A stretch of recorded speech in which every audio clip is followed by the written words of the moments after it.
Salam sejahtera Malaysia, denyut nadi suara rakyat bergema di channel ini.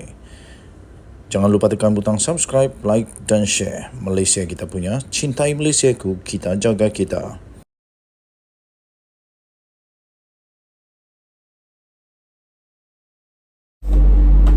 Salam sejahtera Malaysia. Sah Sanusi disiasat lagi. Setelah dia didakwa dengan dua pertuduhan secara berasingan di Mahkamah Session. Pertama, menghina Sultan Selangor. Kedua, mempersoalkan Agung. Kedua-duanya atas bawah Akta Hasutan. Kali ini dia pula disiasat kerana penyelewengan dan salah guna kuasa. Disahkan sendiri oleh Ketua Pesuruhjaya SPRM Azam Baki. Habislah Sanusi. Kali ini memang pening kepala, pening habis. Baru saja diterbitkan, baru saja diterima sebentar tadi. Anda share video ini supaya seluruh Malaysia tahu. Jangan main-main dengan kuasa. Jangan main-main dengan kuasa yang diberikan. Jangan menyeleweng, jangan salah guna kuasa. Nanti sendiri yang menyesal. Isu REE, Menteri Besar Kedah pun akan dipanggil. Itu kata SPRM. Suruhanjaya Pencegahan Rasuah Malaysia sudah pun merakamkan 12 individu bagi membantu siasatan untuk kes rasuah lebih 13 juta ringgit serta salah guna kuasa membabitkan isu perlombongan unsur nadir bumi REE di Kedah. Ketua Pesuruhjaya SPRM sendiri iaitu Azam Baki berkata, kesemua individu yang dipanggil setakat ini dari Perbadanan Menteri Besar MBI Kedah dan syarikat swasta yang dikatakan terlibat dengan perlombongan REE tersebut. Katanya dalam kenyataan itu setakat ini masih belum ada orang politik yang dipanggil untuk memberi keterangan. Sesiapa sahaja akan dipanggil untuk beri keterangan. Mana yang difikirkan perlu, mungkin cepat atau lambat sahaja. Nak siasat bukan boleh terjah-jah, katanya. Kena buat pengesahan dan panggil saksi berkenaan. Kena pastikan hal berkaitan prosedur untuk luluskan pengeluaran REE. Ini dia pengumuman kenyataan rasmi daripada SPRM. Dia kata, Menteri Besar Datuk Seri Muhammad Sanusi Mad Noor pun akan dipanggil. Sebab dia yang sign surat yang tular. Hahaha, ini kalilah. Memanglah tidak terlibat mungkin, tapi dia yang sign. Kalau dia yang sign, dia yang sahkan, dia yang luluskan. Macam mana pula tak terlibat kalau dia yang luluskan? Yang paling berkuasa bukan yang bercakap, tetapi yang menandatangan surat. Sekali lagi saya ulang. Menteri Besar Datuk Seri Muhammad Sanusi Mad Noor pun akan dipanggil. Sebab kenapa? Sebab dia yang sign surat yang tular itu. Siapa yang sign? Muhammad Sanusi Mad Noor. Bukan orang lain. Bukan Anwar, bukan Muhyiddin, bukan Mahathir, bukan Hadiawang. Sanusi yang tanda tangan surat yang tular itu, kata Azam Baki. Beliau berkata demikian selepas satu program Cakna Rasuah SPRM bersama media Zon Timur di Kuala Nerus, Terengganu hari ini. Azam Baki berkata SPRM juga sedang mengesan beberapa saksi lagi dari China yang dikatakan membuat pelaburan dalam perombongan REE tersebut untuk turut membantu siasatan. Pegawai penyiasat sedang menyiasat kesan saksi dari luar negara, katanya. Denyut nadi suara rakyat bergema di channel ini. Bye-bye. Salam sejahtera Malaysia. Habislah Sanusi kali ini. Ini dia. Sanusi bakal dilucutkan pangkat kehormat TLDM sekiranya beliau memang betul-betul bersalah, dan mungkin patutlah supaya beliau dilucutkan pangkat kehormat TLDM kerana TLDM adalah di bawah naungan Diraja Malaysia. Sekarang ini kita ketahui bahwa Sanusi sudah pun berada dalam keadaan yang parah, amat parah, kerana didakwa buat kali pertamanya. Orang-orang politik besar di Malaysia didakwa menghina Sultan. Akhirnya Menteri Kementerian Dalam Negeri Saifuddin Nasution Ismail sorkan supaya lucut pangkat kehormat TLDM pada Sanusi.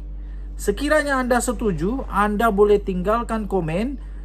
Saya setuju, lucutkan pangkat kehormat TLDM Sanusi. Saya sendiri, kalau ditanya, saya setuju.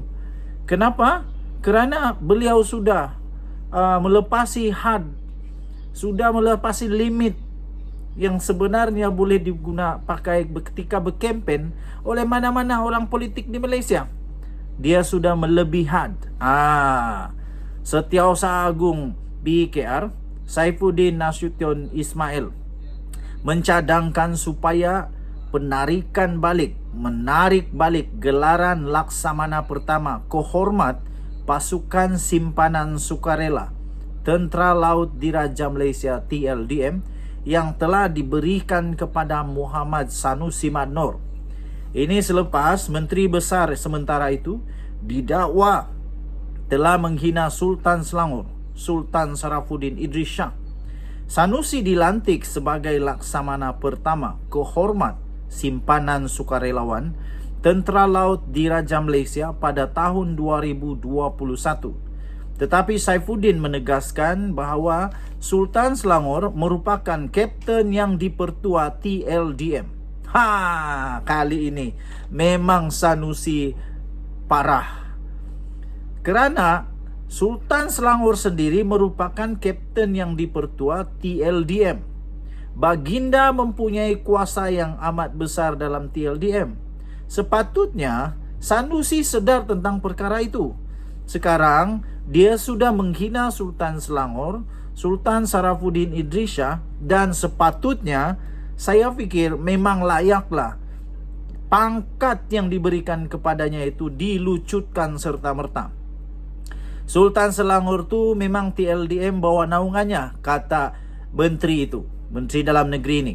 Jadi Datuk Sanusi dia kehormat. Dia bukan tentera laut, tapi dia dapat kehormat punya. Sultan Selangor itu adalah ketua dia. Tiba-tiba hang pi hina tuanku. Jadi saya ingat, mungkin sampai masanya Majlis Angkatan Tentera semak balik hak kehormat Sanusi. Barangkali sampai masa tarik balik lah.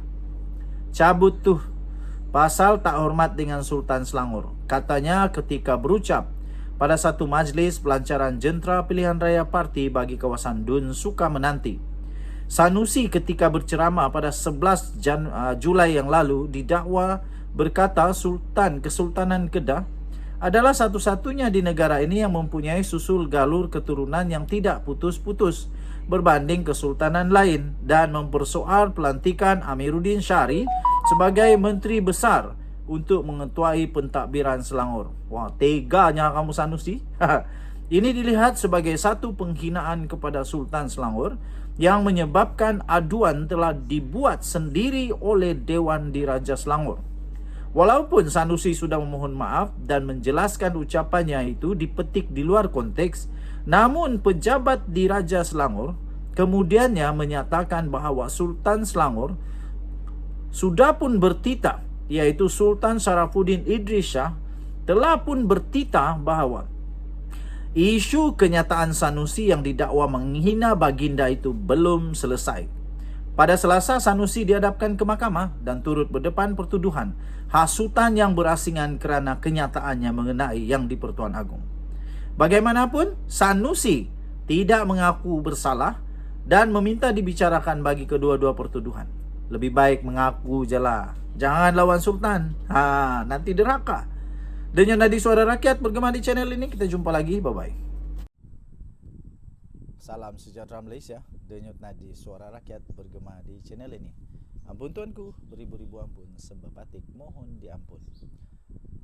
Tengku Mahkota Johor akhirnya muncul semula. Akhirnya membuat satu lagi pengumuman yang pasti akan membuatkan rakyat Malaysia lebih bersemangat, lebih mau melihat supaya Malaysia semakin ke depan, semakin dihormati dan semakin menjadi kuat di rantau Asia Tenggara, Asia dan seluruh dunia lah. Okey, terbaru Baginda mengumumkan supaya memperkenalkan FFP di negara ini pada tahun depan. Itu kata Tengku Mahkota Johor. Tangkap layar komen TMJ terhadap hantaran kerjasama di antara KLCTFC dan Kadis CF. Pemilik Johor Darul Ta'zim Tunku Ismail Sultan Ibrahim sekali lagi mencadangkan kepada Persatuan Bola Sepak Malaysia FAM dan Liga Bola Sepak Malaysia MFL untuk mengimplementasikan peraturan Financial Fair Play FFP di negara ini tahun depan. Selain cadangan untuk pengurusan keuangan yang adil itu yang pernah disarankan beberapa tahun lalu, Tunku Mahkota Johor TMJ tersebut juga menyarankan supaya FM dan MFL mengutamakan pembangunan bakat di akar umbi pasukan bola sepak di negara ini. Katanya, kelab bola sepak di negara ini tetap perlu usahakan sendiri aspek lain, termasuk dana, pembangunan akar umbi dan infrastruktur. Baginda bertita PJ City, Petaling Jaya City, jalin kerjasama dengan Manchester City. Di mana PJ City pada hari ini, saya sudah bekerjasama dengan banyak kelab. Borussia Dortmund di Jerman, Juventus di Itali, City Group Valencia di Spanyol, dan Sapporo di Jepun. Baginda bertita lagi, tetapi kami hanya berkongsi kepakaran, pembangunan dan perancangan saja. Kelangsungan kelab, strategi komersial, duit, pembangunan akar umbi dan infrastruktur semua kena buat sendiri. Baginda juga turut bertita, tiada orang akan tolong kita. Sebab itu saya cadangkan tahun depan FAM dan MFL untuk melaksanakan peraturan Financial Fair Play dan setiap pasukan mesti ada program akar umbi wajib, tulisnya. Komen TMJ itu hadir di laman Instagram Bola Sepak Malaysia Football League berikutan kerjasama yang dijalinkan oleh Kuala Lumpur City FC dan kelab La Liga Spanyol Cadiz CF. Kata TMJ lagi, ia bertujuan untuk mengawal dan mendisiplinkan pasukan-pasukan berbelanja mengikut kemampuan masing-masing. Baginda bertita, jadi tiada lebihan perbelanjaan dan tak bayar gaji pemain. Demi kelab untuk bertahan lama, kerana tak semua kelab ada keistimewaan sapu duit kerajaan setiap tahun, tulisnya lagi. Denyut nadi suara rakyat bergema di channel ini. Setiap kali Tengku Mahkota Johor bersuara, saya excited. Setiap kali Tengku Mahkota Johor buat satu cadangan, saya sangat terasa kagum, respect dengan pandangan jauh daripada Tengku Mahkota Johor ini. Kita berharap seluruh pasukan bola sepak Malaysia akan menjadi seperti JDT satu hari nanti yang sangat-sangat maju. Kita jumpa lagi.